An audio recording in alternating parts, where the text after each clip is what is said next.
Salut à tous, c'est Nico, bienvenue dans Un Miro dans la ville, le podcast qui vous ouvre les yeux sur le handicap visuel.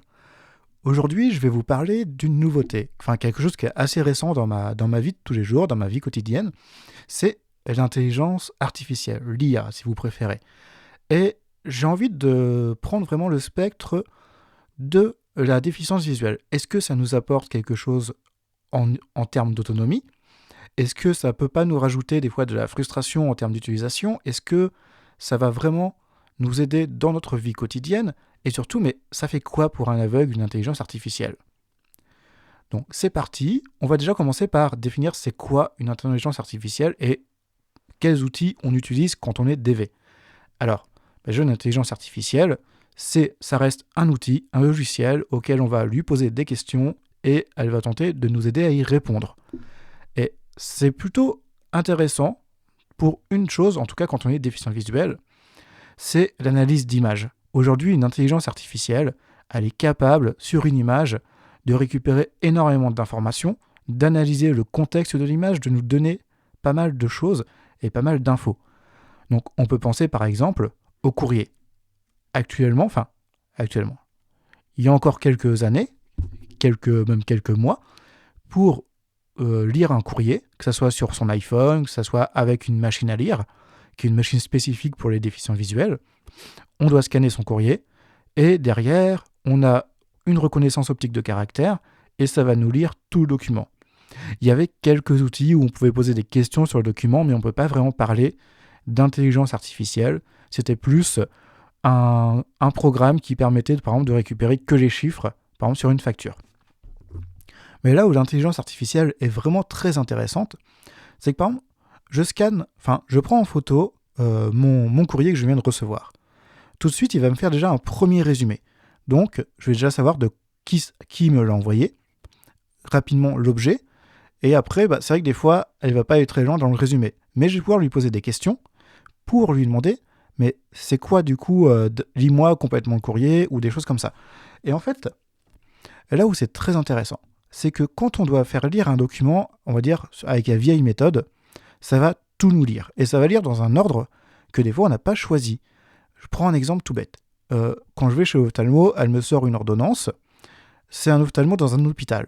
Sur la feuille, sur le côté, il y a tous les noms des professeurs, des ophtalmos, du service. Ils sont à peu près une dizaine. Ça va d'abord tout me lire avant de me lire ce que je veux savoir, c'est-à-dire tout le document, et bien avant d'avoir l'information qui m'intéresse, je vais avoir plein de choses. Et du coup, je perds du temps, je perds de l'énergie, parce qu'au bout d'un moment, quand ça parle potentiellement vite, potentiellement lentement, mais quand il me faut 5 minutes pour avoir l'info, déjà en termes d'autonomie, si on a quelqu'un qui voit, on va lui dire est-ce que tu peux me donner l'info ? Parce que là, je vais pas attendre 5 minutes que le truc m'ait tout lu pour me permettre d'avoir cette information. Et là où l'intelligence artificielle nous aide vraiment, c'est que par exemple, je vais lui dire tiens, je sais que j'ai du monoprost, c'est des collyres. Je lui dis écoute, le monoprost, je dois mettre combien de gouttes par jour ? Ok, du coup, tu lui poses la question. Généralement, on va donner la bonne réponse. Surtout que de plus en plus, nos ordonnances, elles sont imprimées. C'est plus le médecin qui écrit à la main et qui écrit très très mal à la main. Et ça nous permet du coup d'avoir des caractères imprimés et l'intelligence artificielle, enfin l'OCR qu'elle utilise, donc OCR, reconnaissance optique de caractère, va nous permettre du coup d'être quasiment sûr à j'ai envie de dire 99% que l'information est bonne. Donc après, les limites, c'est que des fois, on peut avoir mal pris la photo, et ça arrive très souvent quand on ne voit pas. Très souvent. Quand on ne voit pas et qu'on est non-voyant de naissance.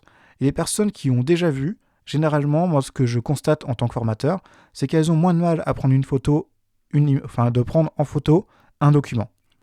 C'est plus difficile pour les non-voyants de naissance. Mais après, tout s'apprend. Donc du coup, le but, c'est de prendre la meilleure photo. D'ailleurs, il y a des supports pour OCR qui existent, qui permettent de poser le téléphone à la bonne distance par rapport à la feuille. Et du coup, ça nous permet de toujours être bien cadré. Ensuite, donc je vous parle de ces images qu'on scanne, de ces courriers. Mais en fait, est-ce que ça sert qu'à ça ? Moi, j'ai envie de dire, pas forcément.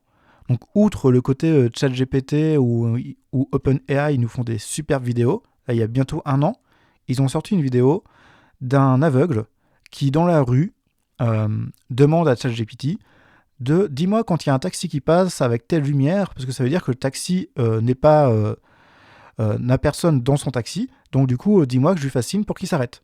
Bah, effectivement, ça marche bien, mais c'est pas encore disponible chez nous, tout ça. Et c'est des choses qui peuvent aider. Par contre, le gros problème, c'est que ça veut dire que je tiens mon iPhone à la main.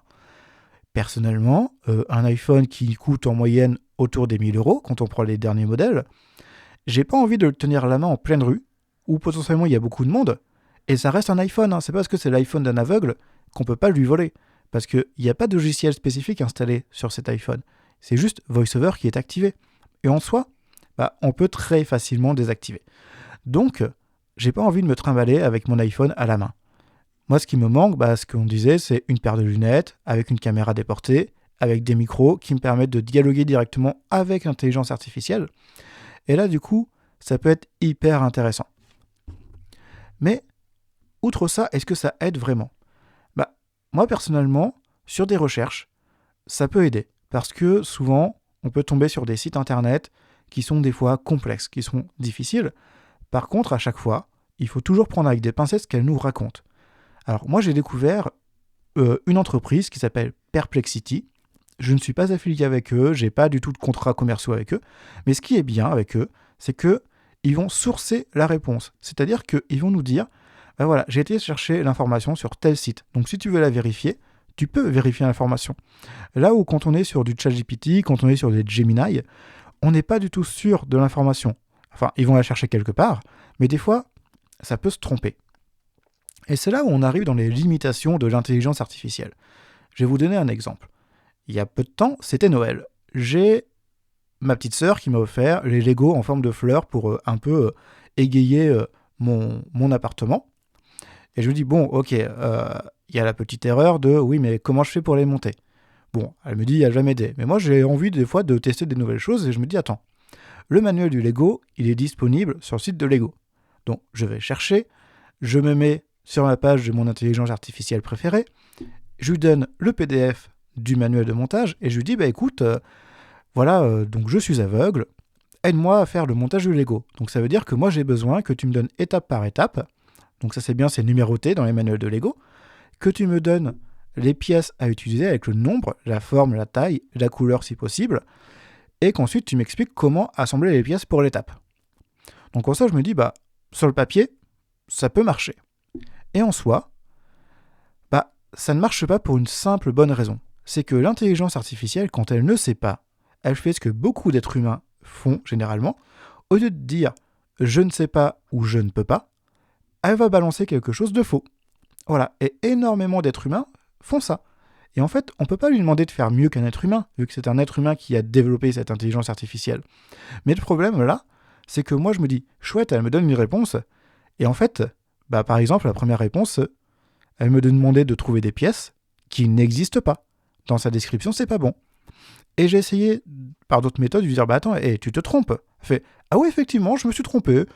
Désolé, en fait, c'est ça. Et je fais, non, mais là, tu te trompes encore. Et en fait, au bout d'un moment, on pourrait se dire, elle va donner la bonne réponse parce qu'elle va aller chercher. Mais non, à un moment donné, elle reste bloquée sur sa dernière réponse. Elle te dit, non, c'est toi qui te trompes. Je fais, non, en fait, là, c'est pas possible. C'est pas ce que tu me proposes, ça ne marche pas. Et donc, du coup, en fait, on est bloqué sur ce montage de Lego.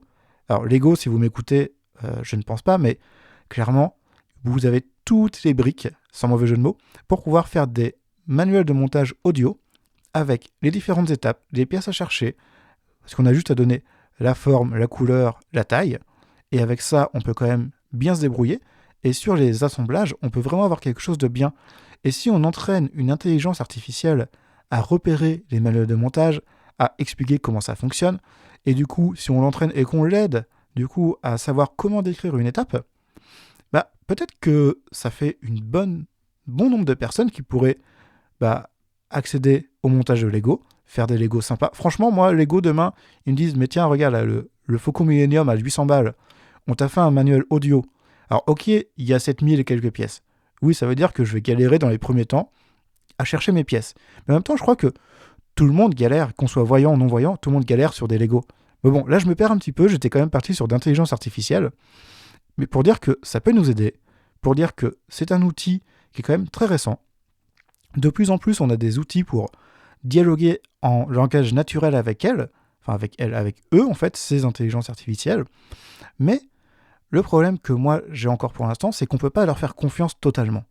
Et ça, c'est quelque chose qui est assez dommage.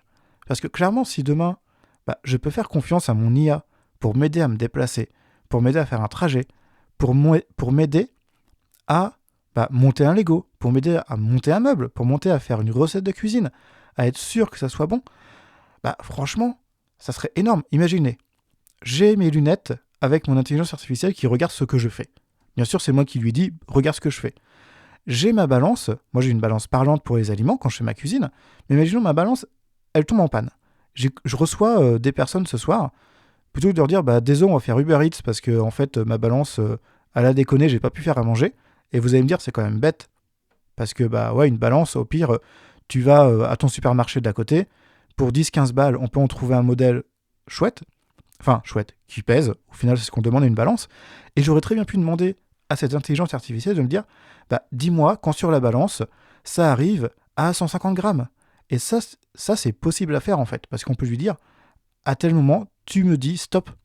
Et ça serait génial, parce que pour l'autonomie, c'est génial tout simplement, ou c'est chouette, vous choisissez votre mot, mais je pense que c'est quelque chose qui va vraiment pouvoir nous aider dans le futur, et j'y crois vraiment. Même pour l'apprentissage. Actuellement, je suis en plein réapprentissage du développement d'applications. Alors bien sûr, il faut que je teste, faut pas que je fasse du copier-coller du morceau de code qu'elle me donne, mais ça me permet de très facilement trouver des informations, de très facilement avoir de la même manière à chaque fois l'info, parce que ce qui est dur quand on change d'un site à un autre, c'est que l'information en fonction du site, elle n'est pas donnée de la même manière. Des fois, je vais avoir des sites qui sont très accessibles, des fois non. Alors que là, quand je suis sur ma page d'intelligence artificielle, ça me donne toujours la même manière, même si le site n'est pas forcément très très bien fait, j'ai toujours la même manière d'aller chercher mon info. Donc, je ne perds pas de temps à se dire mais comment ils ont construit ce site internet. Et en vrai, ça peut être très utile pour découvrir des nouvelles choses. Mais il reste toujours ce côté, pour l'instant, il faut essayer, voir si elle ne se trompe pas. Et ça, c'est vraiment la plus grosse limitation. C'est elle se trompe et c'est bien dommage. En tout cas, voici mon avis sur les intelligences artificielles, même si de plus en plus on les retrouve dans des objets du quotidien des personnes DV. J'ai vu qu'il y a des téléphones qui maintenant embarquent un ChatGPT ou des choses comme ça. Il y a des applications d'ailleurs que j'utilise au quotidien, une qui s'appelle Be My Eyes, où ils ont intégré un onglet dans l'application qui s'appelle Be My AI, qui est une intégration de ChatGPT.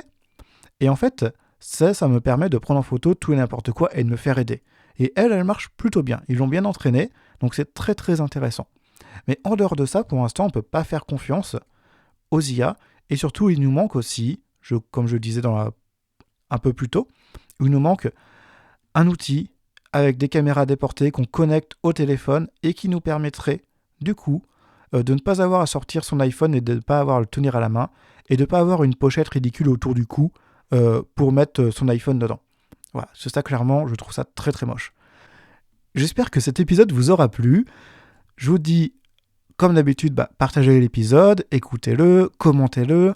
N'hésitez pas à le faire tourner à tout le monde. Je suis disponible sur Spotify, Apple Podcasts, Amazon Music, Deezer.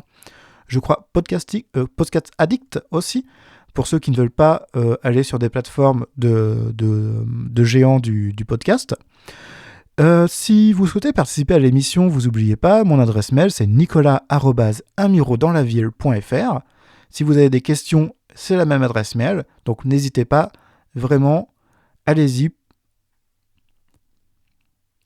Et surtout, potentiellement, vous allez pouvoir me donner des idées de sujets, parce qu'au bout d'un moment, même si j'ai plein de choses à raconter, des fois ça peut être limité. Donc n'hésitez pas à communiquer avec moi. Sur ce, je vous dis à la prochaine dans Un Miro dans la ville.